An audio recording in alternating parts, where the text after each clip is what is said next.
What's up, everyone? Scott the TroutHammer here. So I haven't posted anything in about 2 weeks, the longest time I've gone since making a video.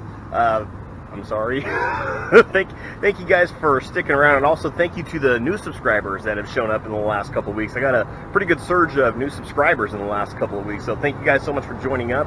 But that doesn't mean I haven't been fishing. It's been roller coaster weather here in Oregon. It's been like every other day. It's like winter, spring, and the toll that takes on the water is just awful. So every time the water gets warm enough that fish should be moving up to feed for the spawn, we get a long cold rain that just resets the process over and over again. But the fish are confused right now. But we've had some good warm days the last couple of days. It actually hasn't gone below 50 in the last 2 days, and today got to 73 out of nowhere. And went back to Waverly Lake. We're gonna fish the shallows because I think that nice long warm spell we had got the shallow water warmed up a little bit, so I think the bass might be coming up here to find some food to get ready to spawn. And I brought so much stuff. I haven't bass fished in so long. This, you know, that can hold 4 trays down there, and I got 3 more in there. So I'm ready to get some line in the water. I'm ready to catch some bass. So I think start out, see if there's any bait fish in this area. We are going to start out with that little Northland tackle minnow. See if there's any bait fish over in this area. Water is actually surprisingly clear for the way the weather's been. I can see all the way to the bottom with these polarized glasses on, but I think the water's still dirty enough that dark minnows should stand out real nicely. So heads up on this part, I don't know what day I'm going to be able to upload this video. The day today is April 6th. And tomorrow's my birthday. I'm going to go trout fishing with my mom and dad at Roaring River. Going to record that too, but don't know when I'm going to record these videos, so you guys know the date when I, make this video to give you an idea of how the conditions were. If you remember how this day was, it ended up being a real nice day. We got this apparently storm of the year coming in tomorrow. So today's a prefrontal day and a warm day, so come on, bass, eat.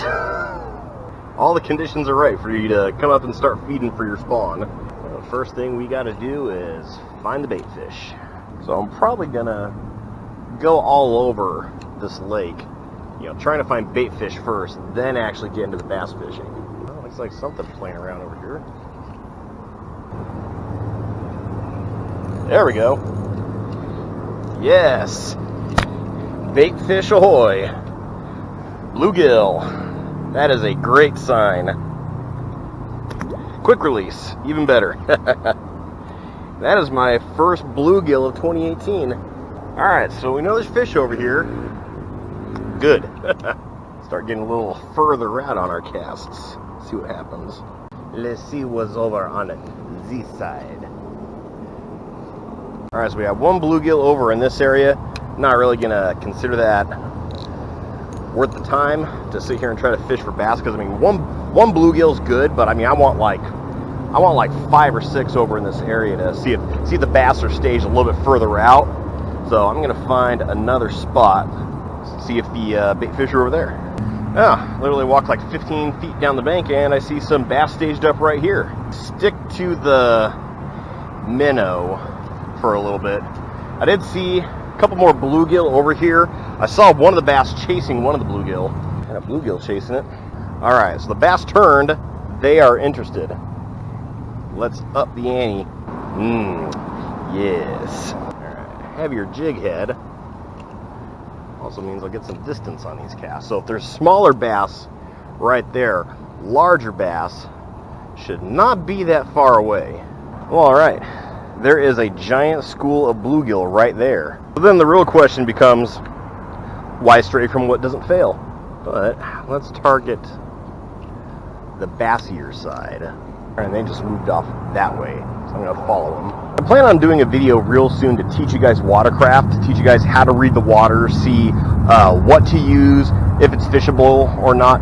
And what I'm seeing right now, all this muck that's sort of coming up and forming these small mats, that's actually a good sign. That means the water is turning, and this lake is turning. All that warmer water is starting to finally come back up and create more of an even thermal climate throughout the lake. It's going to make this thing more fishable by the day. You know what, let's take a finesse approach to these bass. I mean, like, as finesse as it gets. Little worm on a shaky head.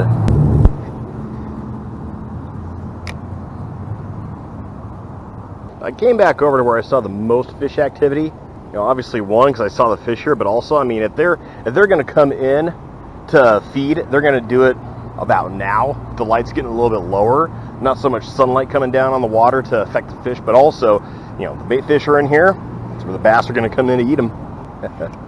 You know, sometimes it sounds so simple, but you got to remember, this is Oregon. They are starting to come out here to feed. I think it's time to move to a belly-weighted swim bait. Well, guys, I got to cut this off shorter than I wanted to. It's still really warm for how late it is, but I've been bitten by too many mosquitoes at this point, and I'm allergic. It's already causing me agony in some of the areas I've been bit, so I'm going to head home. But bait fish are already moving up shallow.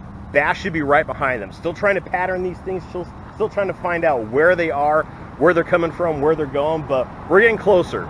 This lake's turning, and this whole elusive fishing season that has had Oregon keep it away with 3 freaking winters is probably going to happen anytime soon. So thank you guys so much for watching.